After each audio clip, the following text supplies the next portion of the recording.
विष्णु पुराण चतुर्थंश चौथा अध्याय। सगर, सौदास, खटवांग और भगवान राम के चरित्र का वर्णन। श्री पराशर जी बोले, काश्यप सुता सुमति और विदर्भराज कन्या केसनी ये राजा सगर की दो स्त्रियां थीं। उनसे संतानोत्पत्ति के लिए परम समाधि द्वारा आराधना किए जाने पर भगवान औरव ने यह वर दिया,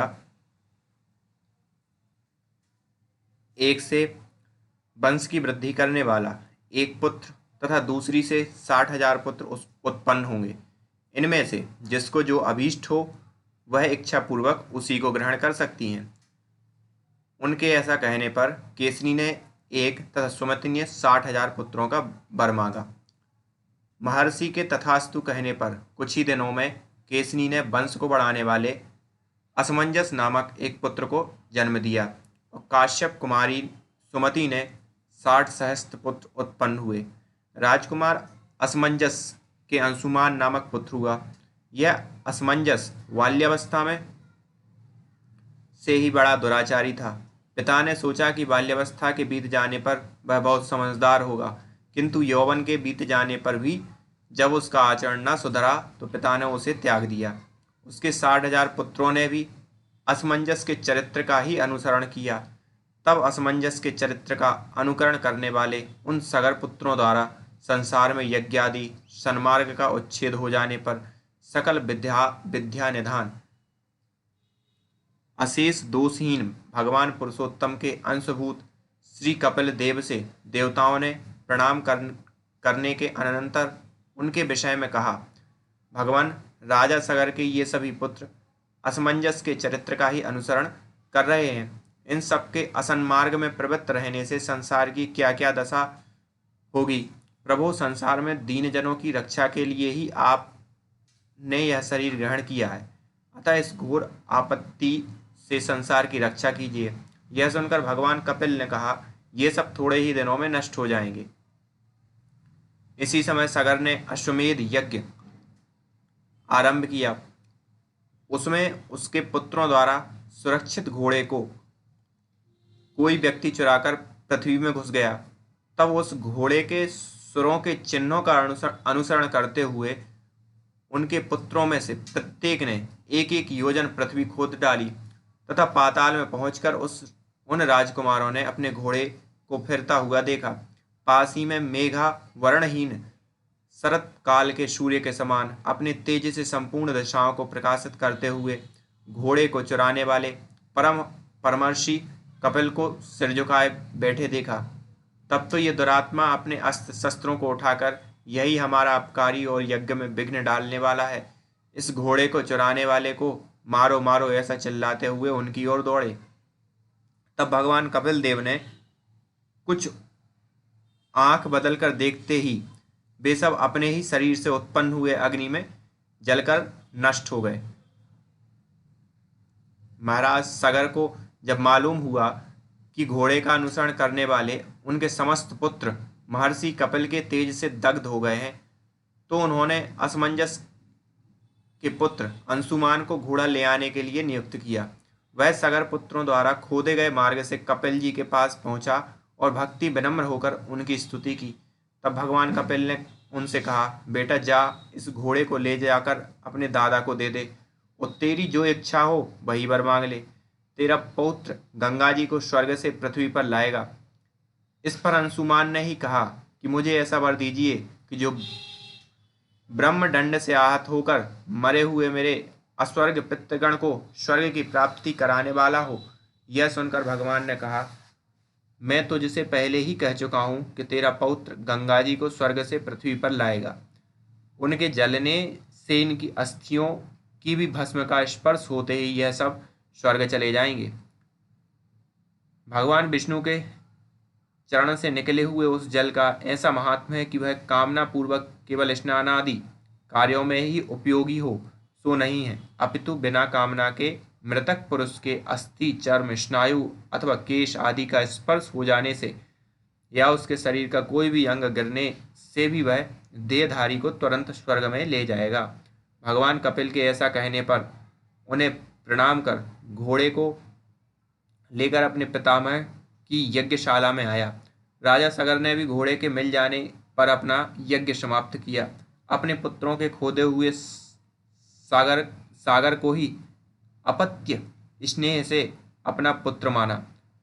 उस अंशुमान के दिलीप नामक पुत्र हुआ और दिलीप के भागीरथ हुआ, जिसने गंगा जी को स्वर्ग से पृथ्वी पर लाकर उनका नाम भागीरथी कर दिया।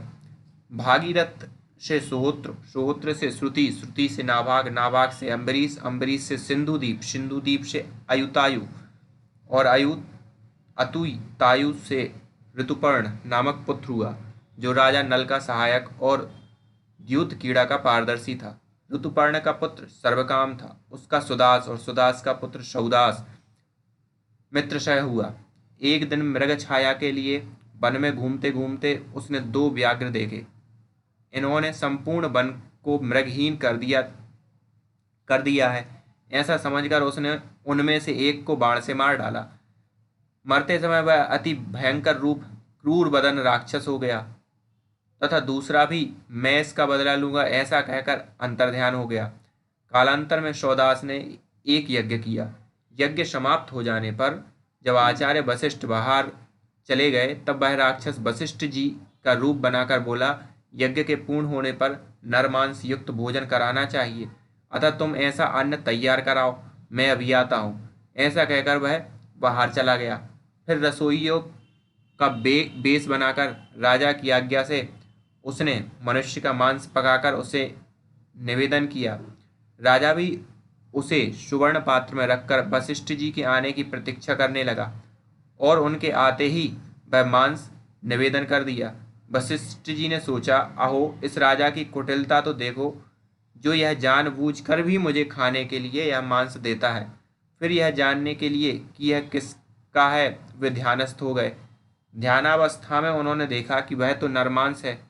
तब तो क्रोध के कारण क्षुब्ध चित्त होकर उन्होंने राजा को यह श्राप दिया, क्योंकि तूने जानबूझकर भी हमारे जैसे तपस्वियों के लिए अत्यंत अभक्ष्य यह नरमांस मुझे खाने को दिया है, इसलिए तेरी इसी में लोलुपता होगी, अतः तू राक्षस हो जाएगा। तदनंतर राजा के यह कहने पर कि भगवान आप ही ने ऐसी आज्ञा की थी, वशिष्ठ जी यह कहते हुए कि क्या मैंने ही ऐसा कहा था, फिर समाधिस्थ हो गए। समाधिस्थ द्वारा यथार्थ बात जानकर उन्होंने राजा पर अनुग्रह करते हुए कहा, तू अधिक दिन नरमांस भोजन न करेगा, केवल 12 वर्ष ही तुझे ऐसा करना होगा। वशिष्ठ जी के ऐसा कहने पर राजा सौदास भी अपनी अंजलि में जल लेकर मुनीश्वर को श्राप देने के लिए उद्यत हुआ, किंतु अपनी पत्नी मदयंती द्वारा, भगवान ये हमारे कुलगुरु हैं, इन कुलदेव रूप आचार्य को श्राप देना उचित नहीं है, ऐसा कहे जाने से शांत हो गया। तब अन्न और मेघ की रक्षा के कारण उस श्राप जल को पृथ्वी या आकाश में नहीं फेंका, बल्कि उसने अपने पैरों को ही भिगो लिया। उस क्रोधयुक्त जल से उसके पैर झुलसकर कलमाग वर्ण चितकबरे हो गए। तभी से उसका नाम कलमासपाद हुआ तथा वशिष्ठ जी के श्राप के प्रभाव से छठे काल में अर्थात तीसरे दिन के अंतिम भाग में वह राक्षस स्वभाव धारण कर वन में घूमते हुए अनेकों मनुष्यों को खाने लगा। एक दिन उसने एक मुनीश्वर को ऋतुकाल के समय अपनी भार्या से संगम करते देखा। उस अति भीषण राक्षस रूप को देखकर भय से भागते हुए उन दंपतियों ने उसने ब्राह्मण को पकड़ लिया। तब ब्राह्मणी ने उससे नाना प्रकार से प्रार्थना की और कहा, हे राजन प्रसन्न होइए, आप राक्षस नहीं हैं, बल्कि इक्ष्वाकु कुल तिलक महाराज मित्रसह हैं। आप स्त्री संयोग के सुख को जानने वाले हैं। मैं अतृप्त हूँ, मेरे पति को मारना आपको उचित नहीं है। इस प्रकार उसके नाना प्रकार से विलाप करने पर भी उसने उस ब्राह्मण को इस प्रकार भक्षण कर लिया जैसे बाघ अपने अभिमत पशु को वन में पकड़कर खा जाता है। तब ब्राह्मणी ने अत्यंत क्रोधित होकर राजा को श्राप दिया, अरे तूने मेरे अतृप्त रहते हुए भी इस प्रकार मेरे पति को खा लिया, इसलिए कामोपभोग में प्रवृत्त होते ही तेरा अंत हो जाएगा। इस प्रकार श्राप देकर वह अग्नि में प्रविष्ट हो गई। तदनंतर 12 वर्ष के अंत में शाप मुक्त हो जाने पर एक दिन विषय कामना में प्रवृत्त होने पर रानी मदयनी ने उस ब्राह्मणी के श्राप का स्मरण करा दिया। तभी से राजा ने स्त्री संभोग त्याग दिया।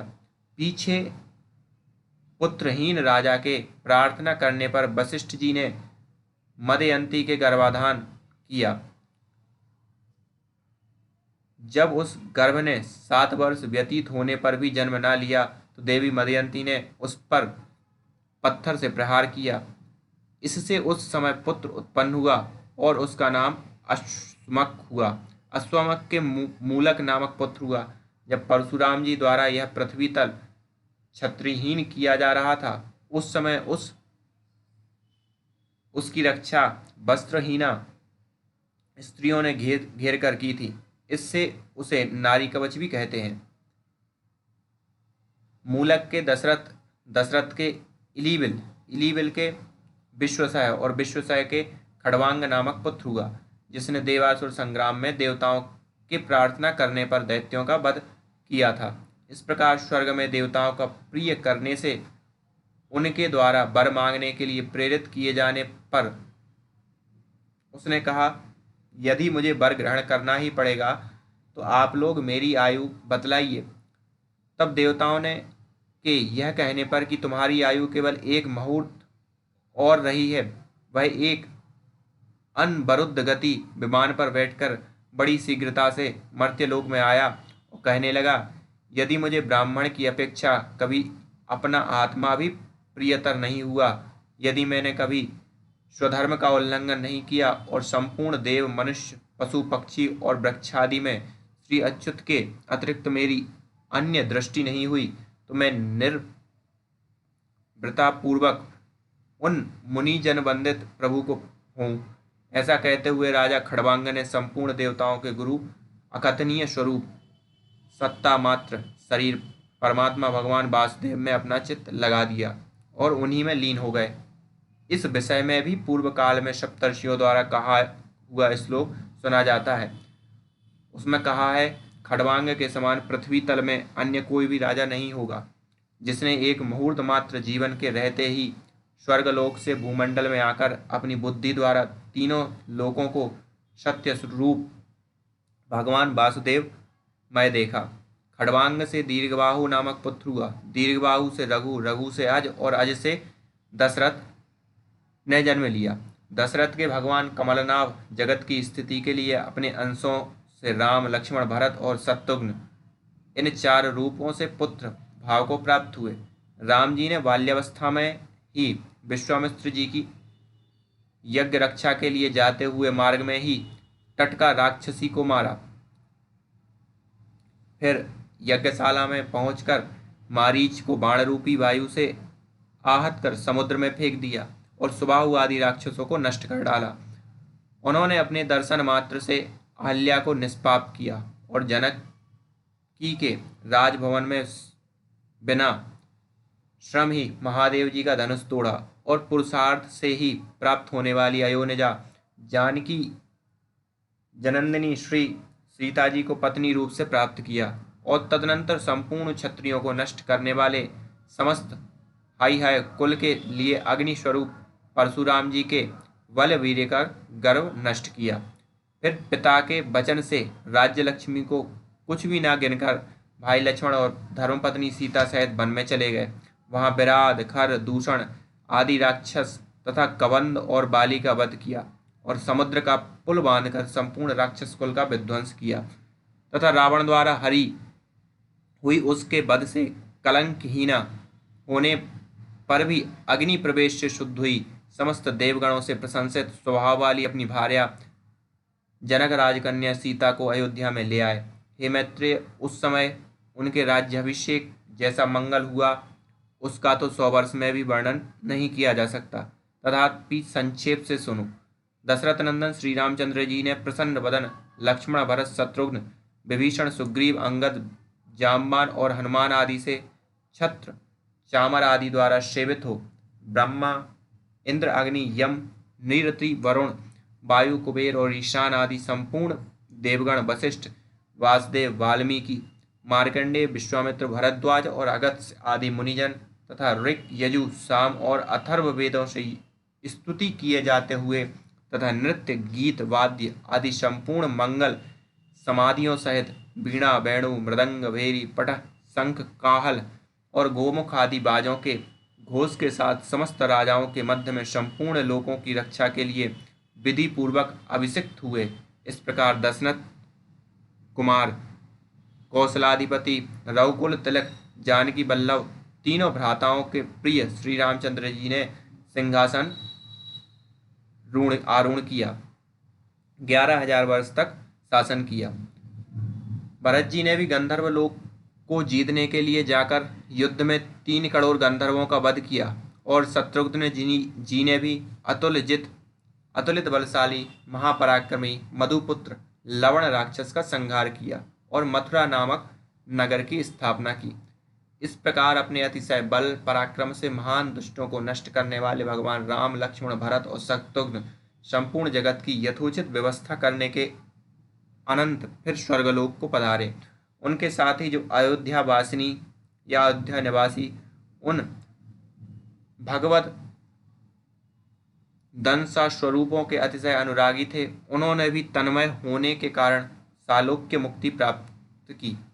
दुष्ट दल भगवान राम के कुश और लव नामक 2 पुत्र हुए। इसी प्रकार लक्ष्मण जी के अंगद और चंद्रकेतु, भरत जी के तक्ष और पुष्कल तथा शत्रुघ्न जी के सुबाहु और सूरसेन नामक पुत्र हुए।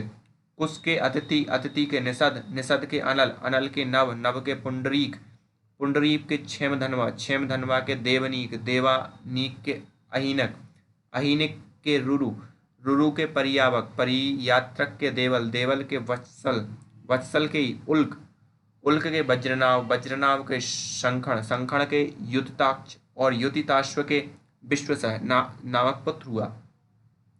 विश्वसह के हिरण्यनाभ नामक पुत्र हुआ, जिसने जैमिनी के शिष्य महायोगीश्वर याज्ञवल्क्य जी से योग विद्या प्राप्त की। हिरण्यनाभ का पुत्र पुष्य था, उसका ध्रुव संधि का सुदर्शन, सुदर्शन का अग्निबाण, अग्निबाण का शीघ्र तथा शीघ्र का पुत्र मरु हुआ, जो इस समय भी योगाभ्यास में तत्पर हुआ कलापग्रम में स्थित है। आगामी युग में यह सूर्यवंशी क्षत्रियों का प्रवर्तक होगा। मरु का पुत्र प्रसूश्रुत का सुसुंधि, सुसुंधि का अमरस, अमरस का सहस्त्रान, सहस्त्रान का विश्वभव तथा विश्वभव का पुत्र बृहद्दल हुआ, जिसको भारतीय युद्ध में अर्जुन के पुत्र अभिमन्यु ने मारा। इस प्रकार मैंने यह इक्ष्वाकु कुल के प्रधान प्रधान राजाओं का वर्णन किया। उनका चरित्र सुनने से मनुष्य सकल पापों से मुक्त हो जाता है। इति श्री विष्णु पुराणे चतुर्थांशे चतुर्थो अध्याय।